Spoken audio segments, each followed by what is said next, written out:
राम राम जी सारा ने दोस्तों। सुबह के ना 8 बज चुके हैं भाई, और ठंड काफ़ी है। सुबह का जो वर्कआउट है वो कंप्लीट मैंने कर लिया है, और भाई शॉप पे जाने के लिए ना रेडी भी हो चुका हूँ।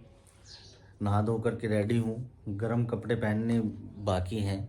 तो भाई मैं अभी ना तैयार हो करके अपना नीचे जा रहा था, तो उस टाइम पर मैंने ना अपना मोबाइल देखा, तो उसके अंदर ना एक कमेंट्स था, वो मैंने पढ़ा। तो फिर मैंने सोचा कि चलो इसके बारे में ना आप लोगों से थोड़ी सी डिस्कस कर ली जाए।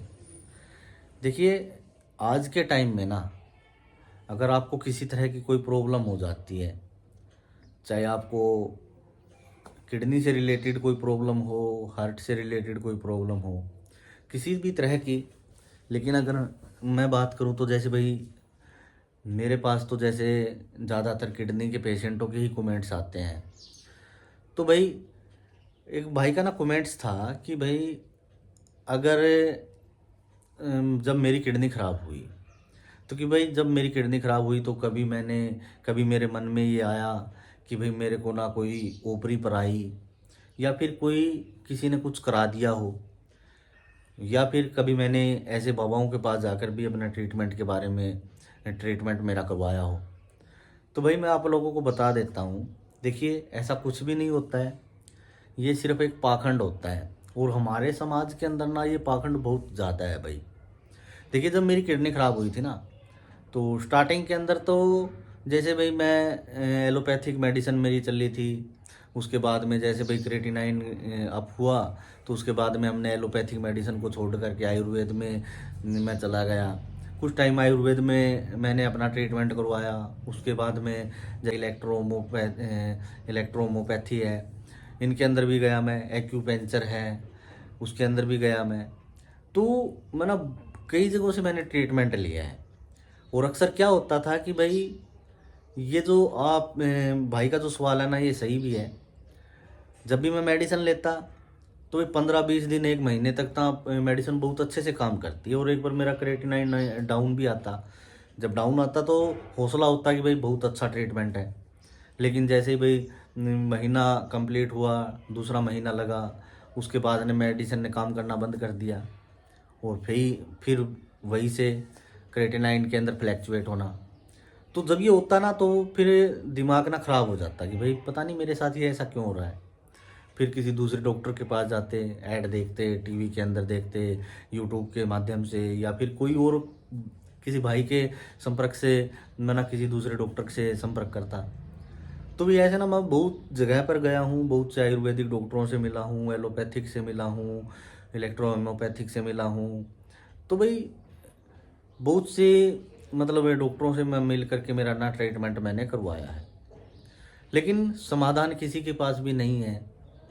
और लास्ट में जैसे डायलिसिस भी हुए, ट्रांसप्लांट करवाना पड़ा है। ट्रांसप्लांट के बाद की लाइफ तो आपके सामने है, बिल्कुल नॉर्मल हूँ, किसी तरह की कोई दिक्कत नहीं है। 4 साल कंप्लीट हो चुके हैं, और अभी तक किसी तरह की कोई प्रॉब्लम नहीं हुई है। अभी 1-2 बार जुकाम की प्रॉब्लम हुई है, लेकिन इसके अलावा कोई समस्या नहीं हुई है। बिल्कुल नॉर्मल मेरी लाइफ चल रही है। लेकिन जो भाई का सवाल है ना, किसी बाबाओं के पास जाने की ज़रूरत पड़ी या फिर किसी ने कहा, तो भाई ऐसा मेरे साथ हुआ था।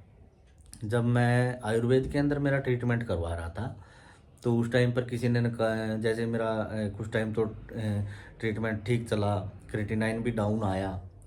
तो उसके बाद में जैसे ही क्रेटिनाइन ने फ्लैक्चुएट किया, तो मेरा ना मन ख़राब हो गया। मैंने मेडिसिन लेनी बंद कर दी। उस टाइम पर मैं भीलवाड़ा से, श्री नवग्रह आश्रम है एक, वहाँ से मेरा ट्रीटमेंट चल रहा था भाई। तो उस टाइम मेरे मन में आया कि भाई पता नहीं क्या समस्या है, क्या दिक्कत है। और किसी ने मेरे को ये भी बताया कि भाई हो सकता है किसी ने कुछ करवा दिया हो। तो उसके चक्करों में भी मैं पड़ गया था। देखिए, जो बीमार व्यक्ति होता है ना, उसका मन एक जगह स्टेबल नहीं होता है। उसको आप किसी भी रास्ते पर ले करके जाओगे, तो वो उसी रास्ते पर चलने को तैयार हो जाएगा। उसके मन में ये रहता है कि भाई कुछ भी करवाना पड़े, बस वो ठीक हो जाए। और यही सोच करके भी मैंने भी सोचा कि हो सकता है भी कुछ हो। 1-2 जनों ने और बताया कि भाई ऐसे ऐसे यहाँ पर ना एक भगत है, मेरे शहर से ही 30-35 किलोमीटर पड़ता है कि वहाँ पर एक भगत है। मैं गांव का नाम और उस भगत का नाम नहीं बताना चाहूँगा, देखिए ये बताना उचित भी नहीं है। तो उसके बारे में मेरे को किसी ने बताया, फिर मैंने ना, मेरे रिश्तेदारी भी है, उनसे संपर्क किया तो बोले बहुत से लोग आते हैं भाई अपने कष्ट कटवाने के लिए, एक बार जा कर के देख लेते हैं। तो मैं वहाँ पर चला गया भाई। वहाँ पर जाने के बाद हम बैठे हुए थे, जैसे 2-3 पेशेंट और भी थे वहाँ पे, वो भी बीमार ही थे और उनके पास में भाई झाड़ा झूड़ा लगवाने की वो प्रक्रिया वो कर रहे थे। तो भाई जैसे मेरा नंबर आया तो मैं भी वहाँ पे बैठ गया, सामने जोत जल रही थी। एक बाबा थे, पता नहीं उन्हीं के बाबा होंगे कोई, मैं तो जानता नहीं। तो उनकी वो पूजा करते हैं, तो मैं भी वहाँ बैठ गया। तो वो बस ऐसे नाड़ हिला हिला करके, मतलब कि आपको तो ये दिक्कत है, इतने दिन से दिक्कत है, मतलब तुक्का एक किस्म से वो ना वो मार रहे थे। तो जिससे मैं संतुष्ट भी नहीं था भाई। और उस टाइम पर बस यही था कि चलो तुक्का ही सही, इसका जो ये जो करना चाहता है वो हो जाए और उसके बाद में मेरी जो सेहत है ना वो ठीक हो जाए। तो उन्होंने कहा कि भाई आपको ना रामदेव जी बाबा जो हैं उनकी प्रॉब्लम है। तो मैंने कहा कि रामदेव जी बाबा को तो हम मानते ही नहीं हैं, हम कभी वहाँ गए ही नहीं हैं, हमारे घर में उसकी तो तस्वीर तक भी नहीं है। देखिए रामदेव जी बाबा को ना बहुत से लोग पूजते हैं और हमारे रामदेव जी बाबा को नहीं पूजा जाता है। उनेचा में एक बहुत बड़ा धाम भी है, एक बार मैं वहाँ गया भी था। तो वो जाना ना जाना एक अलग बात होती है, लेकिन पूजना एक अलग बात होती है। और वैसे देखें ना तो कोई भी हमारे देवी देवता है जिसको हम अपने भगवान मानते हैं, वो अपने बच्चों को कभी भी किसी तरह से तंग नहीं करेंगे। और जैसे मेरी किडनियाँ खराब हो गई तो इस तरह का दर्द तो वो किसी को देंगे ही नहीं। अगर वो इस तरह का दर्द अपने भक्तों को या फिर अपने बच्चों को देंगे तो फिर वो देवी देवता नहीं है, फिर तो वो राक्षस प्रवृत्ति के लोग हुए ना। तो ऐसा होता भी नहीं है। और उन्होंने कहा कि भाई उनकी वजह से आपको प्रॉब्लम हुई है। तो मैंने कहा कि भाई ये तो हो नहीं सकता, क्योंकि आज तक तो हम उनके वहाँ पे गए नहीं हैं, और जहाँ पर हम गए नहीं हैं जो हमें जानता नहीं है। देखिए भगवान तो वैसे सभी को जानते हैं, लेकिन भाई हम अगर उनकी पूजा नहीं करते हैं, हम आज तक उनसे कनेक्ट नहीं हुए हैं, तो वो हमें परेशान नहीं करेगा भाई। तो बोले कि आपके घर से कोई गया है। तो मैंने कहा कि ऐसा तो कभी भी नहीं हुआ है कि भाई हमारे मतलब घर से कोई गया और हमें पता ना हो। बोले कि आप जब पैदा नहीं हुए थे आपकी मम्मी गई है। तो भाई हमने ना उसी टाइम पे मेरी मम्मी के पास फ़ोन किया और पूछा हमने, तो भाई आप कभी उनेचा धाम गए हो, या फिर हमारे शहर से ना 20 किलोमीटर भेरिया गांव पड़ता है, उगलाना के अंदर है, वहाँ भी बाबा का धाम है, कभी वहाँ गए हो? तो मम्मी ने मना कर दिया कि नहीं, आज तक तो मैं कभी किसी मेला में नहीं गई हूँ या किसी भी बाबा के धाम पे नहीं गई हूँ। तो मैंने कहा कि भाई देखिए आपके सामने आ रहा है वो अलग बात है, लेकिन हमारे परिवार से आज तक कोई नहीं गया है। तो वो ज़बरदस्ती मेरे को ना मतलब ये हाँ भरवाने की कोशिश कर रहा था कि भाई आप किसी तरह से हाँ भर लें। और भाई हम गए थे वहाँ पे, तो मैंने स्पष्ट मना कर दिया, देखिए आपको जो पूजा करवानी है वो करवा लें, आपको जो लेना है वो लें, और ये बताएं कि आपके बस में कुछ है या नहीं है। लेकिन हम वहाँ नहीं गए तो झूठी हाँ हमसे नहीं भरी जाएगी। तो बोला कि ठीक है, आप एक नारियल, चना की दाल और कुछ मतलब कपड़ा बताया था उन्होंने, ये बांध करके आप भेरिया जो धाम है उस पर चढ़ा दो और 21 दिन के बाद ना आप ठीक हो जाओगे। मैंने कहा भाई चलो ठीक है, सस्ता सा उपाय है, करके देख लेते हैं, इसमें क्या जाता है, कुछ होना आना तो है नहीं। पापा भी मेरे साथ में थे। बोले कि भाई आपको क्या लगता है, हम आ रहे थे वहाँ से आ गए हम। आते टाइम बोले कि आपको क्या लगता है, भाई मेरे को कुछ नहीं लगता, कुछ नहीं है इनके पास में, और हमें तो जो अपना ट्रीटमेंट है ना वो रेगुलर कर लेना चाहिए। चलो ठीक है, हमारे मतलब एक तरह से देवी देवता ही हैं, वहाँ जाएंगे धाम पे, और जो इन्होंने बताया वो सामग्री हम वहाँ चढ़ा देंगे, कोई दिक्कत नहीं, आराम होगा तो बहुत अच्छी बात है। और अगर नहीं होता तो भाई हमें तो अपना काम करवाना ही है। तो उसके बाद में हमने जो हमारी जो ट्रांसप्लांट की जो तैयारी थी, जिसके अंदर हमने पहले ही मन बना रखा था, उस फाइल को हमने प्रोसेसिंग में डाल दिया। और 10वीं के दिन वहाँ पर धोख लगती है भेरिया में, तो वहाँ पर जा कर के हमने जो भी उन्होंने भक्त ने बताया था वो प्रोग्राम वहाँ पे कर दिया, जो भी चढ़ाना था, दाल थी, नारियल था, जो कपड़ा था वो चढ़ा करके अच्छी तरह से धो पूजा करके हम वहाँ से आ गए।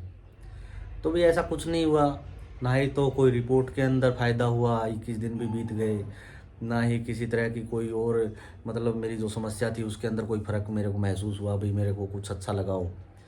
फाइनली 1.5-2 महीने का टाइम लगा, फाइल प्रोसेसिंग में हमने डाल ही दी थी और उसके बाद में हमारी ऑर्गन ट्रांसप्लांट कमेटी के साथ मीटिंग हुई, वहाँ से एनओसी हमें मिल गई और फाइनली 12 नवंबर 2020 को ना मेरा ट्रांसप्लांट हो गया था।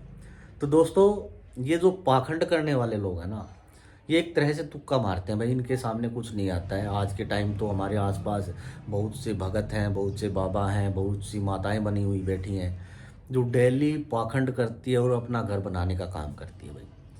तो ऐसे लोगों से आपको बचना है।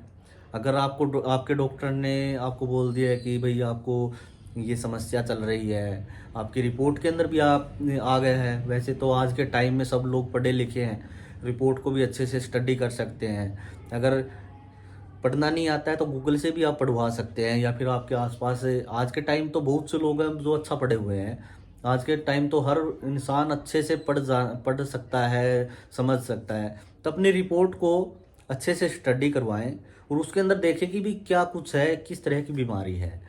और रिपोर्ट के अंदर ये है कि भाई आपको क्रोनिक किडनी डिजीज है या फिर पॉलिस्टिक डिजीज है या फिर किसी और तरह की कोई समस्या आपको है, और जो आपकी एक मेडिकल प्रक्रिया से ही ठीक होनी है। तो उसके बाद आप ना इन बाबाओं के चक्कर में या फिर किसी और पाखंड में पड़ने की ज़रूरत नहीं है। आपको एक अच्छे डॉक्टर की तलाश करनी है और डॉक्टर की तलाश करके और जो उसका प्रॉपर ट्रीटमेंट है ना, वो आपको लेना है। तो भाई, इन पाखंडों से बचे। मैं इनके पास भी गया हूँ और कुछ भी नहीं है इनके पास में, सब पाखंड हैं, अपना घर बनाने का काम करते हैं। और इन पाखंडों में पड़ने के बाद ना बहुत से लोग हैं जो मतलब बहुत ज़्यादा उनकी सेहत ख़राब हुई है। एक मेरे लिंक में थे जो इस तरह के बाबाओं के चक्कर में आकर के उन्होंने ना अपनी लाइफ ख़त्म कर दी। डायलिसिस के ऊपर थे और उन्होंने एक बाबा से संपर्क किया, उन्होंने उनकी जो है मेडिसिन बंद करवा दी और डायलिसिस उनका बंद करवा दिया, जिसकी वजह से उनकी सेहत ना बहुत ज़्यादा ख़राब हो गई। और एक दिन फिर उनको ना अटैक आ गया और स्ट्रोक आने से ना उनकी फिर वो मौत हो गई थी। तो भाई, आपको इन पाखंडों में नहीं पड़ना है। जो भी प्रॉब्लम है उसके अच्छे डॉक्टर से मिलें और प्रॉपर तरीके से अपना ना ट्रीटमेंट करवाएं और एक आने वाली जो हेल्दी लाइफ है ना उसको एंजॉय करें। और आज की वीडियो से संबंधित अगर आपके कोई भी सवाल या सुझाव है जो आप हमारे साथ साझा करना चाहते हैं तो कमेंट्स ज़रूर करें। जल्द ही एक नए टॉपिक के साथ एक नया एक्सपीरियंस लेकर के आप लोगों से ना दोबारा मुलाकात होगी। तब तक के लिए ना मुझे दे इजाज़त। नमस्कार।